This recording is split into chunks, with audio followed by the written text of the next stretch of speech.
Another story I heard about myself. This one happened in high school. We had this teacher in high school whose kid went to our high school. His name was Mr. McNamara, and his son, Jake McNamara, went to our high school. He was a sophomore when I was a senior, so he was 2 years behind me. And Mr. McNamara was an asshole. And one weekend, he and his wife decided to leave town, which you should never do if you're an asshole. And Jake McNamara decided to throw a party at the teacher's house. Hooray! And everyone around town heard about it, and we all got up individually and thought, okay, let's go over there and destroy the place. I walked into this party, everyone I had ever met was there, and everyone was drinking like it was the end of the world. People were drinking like it was the Civil War and a doctor was coming to saw our legs off.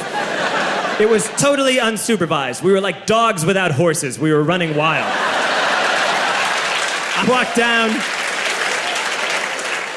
walked down to the basement. They had a pool table in the basement. One dude took a running start and threw his body onto the pool table and broke it in half.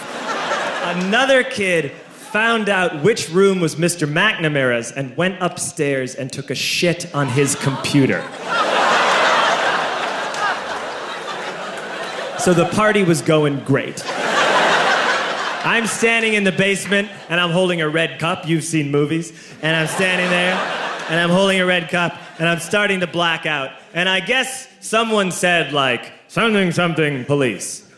And in a brilliant moment of word association, I yelled, fuck the police! Fuck the police! And everyone else joined in. 100 drunk white children yelling, fuck the police. With the confidence of guys who have like already been to jail and aren't afraid of it anymore. You know, that like, I serve my nickel, you come and take me confidence. But white children. The reason someone had said something, something, police was because the police were there. So a Chicago police officer walked down the stairs and got to the bottom in the basement and looked out over a sea of drunk toddlers yelling, fuck the police, in his face.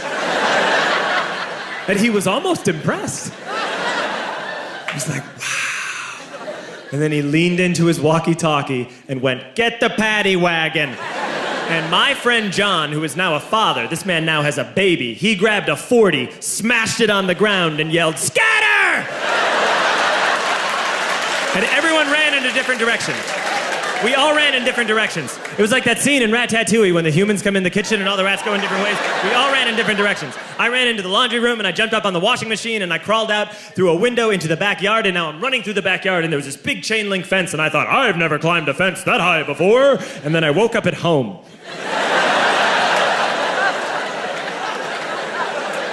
On Monday, I went to school because that's what we did back then. And I'm walking into the school building, and who do I see but Jake McNamara? And he says to me, hey, were you at my party on Saturday? And I said, no. You know, like a liar. And he said things got really out of hand. Someone broke the pool table.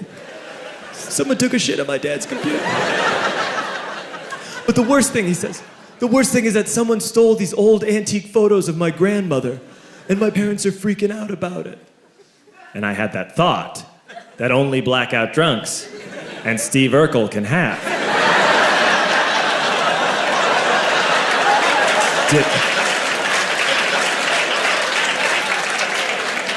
Did I do that? I figured, no, I wouldn't have done that. But I was never sure until 2 years later. Relax. I'm playing video games with this kid named Alex that we also went to high school with. 2 years later, we've graduated by now. We're playing video games for a couple hours. And then Alex says to me, hey, come here, I want to show you something. And he takes me into his bedroom, and then he takes me into a side room off of his bedroom. Never a good thing to have. And he shows me a tiny room that is covered wall to wall in stolen antique photos from different people's parties over the years.